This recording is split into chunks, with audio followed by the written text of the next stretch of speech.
ரீசெண்டாக சென்னை எக்மோர் ஸ்டேஷனுக்கு பக்கத்துலேயே இருக்க த மெட்ராஸ் கிராண்டில் தான் ஸ்டே பண்ணியிருந்தேன். உள்ளே போனால் இதுதான் அவங்களோட ரிசப்ஷன் ஏரியா. ஓரளவுக்கு டீசெண்டாகவே இருந்துச்சு அண்ட் எல்லா கண்ட்ரீஸோட டைம் கிளாக்குமே வச்சுருந்தாங்க.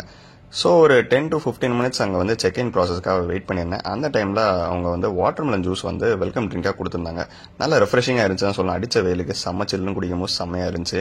ஸோ செக்இன் ப்ராசஸ்லாம் முடிச்சுட்டு ரூமை நோக்கி போக ஆரம்பிச்சிட்டேன். என்னோட ரூம் நம்பர் 103 கொடுத்துருந்தாங்க. இது ஃபர்ஸ்ட் ஃப்ளோரில் இருந்துச்சு. இதுதான் அந்த ரூமுக்கு வெளியே இருக்க காரிடார் ஏரியா. இப்படி தான் இருந்துச்சு. கொஞ்ச நேரம் சுற்றி எப்படிலாம் இருக்குது, அவங்களோட லிஃப்ட் ஸ்டார் கேஸ் என்ன மாதிரிலாம் இருக்குன்னு சொல்லிட்டு கொஞ்ச நேரம் வீடியோஸ் அண்ட் ஃபோட்டோஸ் அதை சுற்றி எடுத்துட்டு இருந்தேன். நல்லாவே அவங்க செட் பண்ணியிருந்தாங்க. லைட்டிங் அண்ட் ஆம்பியன்ஸ் எல்லாமே ரொம்பவே சூப்பராக இருந்துச்சு தான் சொல்லணும். சரின்னு சொல்லிட்டு அப்படியே நான் திருப்பி உள்ள ரூம்குள்ளே போக ஆரம்பிச்சிட்டேன். ஸோ ரூம்குள்ளே வந்ததுக்கப்புறம் இந்த மாதிரி தான் இருக்குது. உள்ள டோர் இருக்குது அண்ட் நம்ம கீ ஹோல்டர்ஸ் இருக்குது. அண்ட் இந்த சைடில் திரும்பினாலே ஒரு 3 கபோர்ட்ஸ் கொடுத்துருந்தாங்க. ஸோ இதை அப்படியே ஓப்பன் பண்ணி பார்க்கலாம். உள்ள சேஃப் இருக்குது. நார்மல் கபோர்ட்ஸ் தான் இது. அண்ட்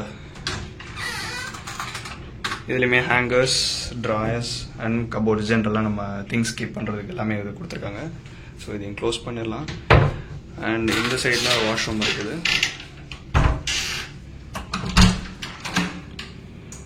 ஓகே, ஸோ நல்ல பெரிய மிரர் கொடுத்துருக்காங்க. சுற்றி இலுமினேஷனோட கொடுத்துருக்காங்க. And wash basin and hair ட்ரையருமே இருக்குது. நல்ல திங். ஒரு சின்ன ஆர்டிஃபிஷியல் பிளான்ட் மாதிரி கொடுத்துருக்காங்க. And dental kit, vanity kit, shower cap, மற்ற இதெல்லாமே இதுலேயும் கொடுத்துருக்காங்க. அண்ட் அப்படியே இந்த சைடு திரும்பினோன்னா அவங்களோட ஷவர் ஜெல், ஷாம்பூ இதெல்லாமே கொடுத்துருக்காங்க. நல்லா பெரிய சைஸ்டு ஷவரும் கொடுத்துருக்காங்க. அண்ட் ஓரளவுக்கு இது டீசெண்டாகவே இருக்குது, நீட்டாகவும் இருக்குது. டவல்ஸ், தேவையான சேஞ்சிங் டவல்ஸ், டிஷ்யூ பேப்பர்ஸ் எல்லாமே கொடுத்துருக்காங்க. ஸோ இது ஒரு சின்ன சைஸ்டு வாஷ்ரூம் தான், ஒரு சின்ன சைஸ் ரூம் தான் ஆக்சுவலாக அது. ஸோ மறுபடியும் வெளியே வந்தால் பேக்ஸ் வைக்கிறக்கு இடம். அண்ட் மறுபடியும் இங்கே ஒரு சின்ன கபோர்ட் இருக்குது. அண்ட் இதுக்குள்ளே நமக்கு நம்ம யூஸ்வலான மினி ஃப்ரிட்ஜ் கொடுத்துருக்காங்க. இப்போதைக்கு ஒன்றுமே இல்லை. And kettle, coffee powder, milk packets இதெல்லாமே, மில்க் பவுடர் பேக்கெட்ஸ், சுகர்ஸ் எல்லாமே இருக்குது. And cups, glass, water, drinking water எல்லாமே இருக்குது. ஒரு நல்ல decent sized LED TV, chairs, அங்கே சின்ன மினி சோஃபா இருக்குது. நல்ல கம்ஃபியான பெட். அண்ட் மேலே ஒரு பெயிண்டிங் மாதிரி கொடுத்துருக்காங்க. அண்ட் உள்ளே வந்தால் சுற்றி எல்லா இடத்துலையும் லைட்ஸ் இருக்குது. அகெயின் ஒரு மேசிவாக பெரிய ஒரு ட்ரெஸ்ஸிங் டேபிளுக்கான மிரர், அதுக்கான ஸ்டூல் அண்ட் ஸ்க்ரீன். மேலேயுமே லைட்டிங்ஸ் எல்லாமே ஆக்சுவலாக நல்லா இருக்குது. இந்த லைட் எப்படி ஒர்க் ஆகுதுன்னு பார்ப்போம்.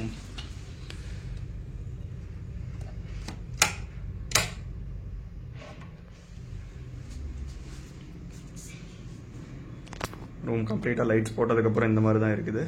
அண்ட் ஸ்க்ரீன் திறந்தால் எதுவும் வியூ இருக்கான்னு சொல்லி பார்க்கலாம்.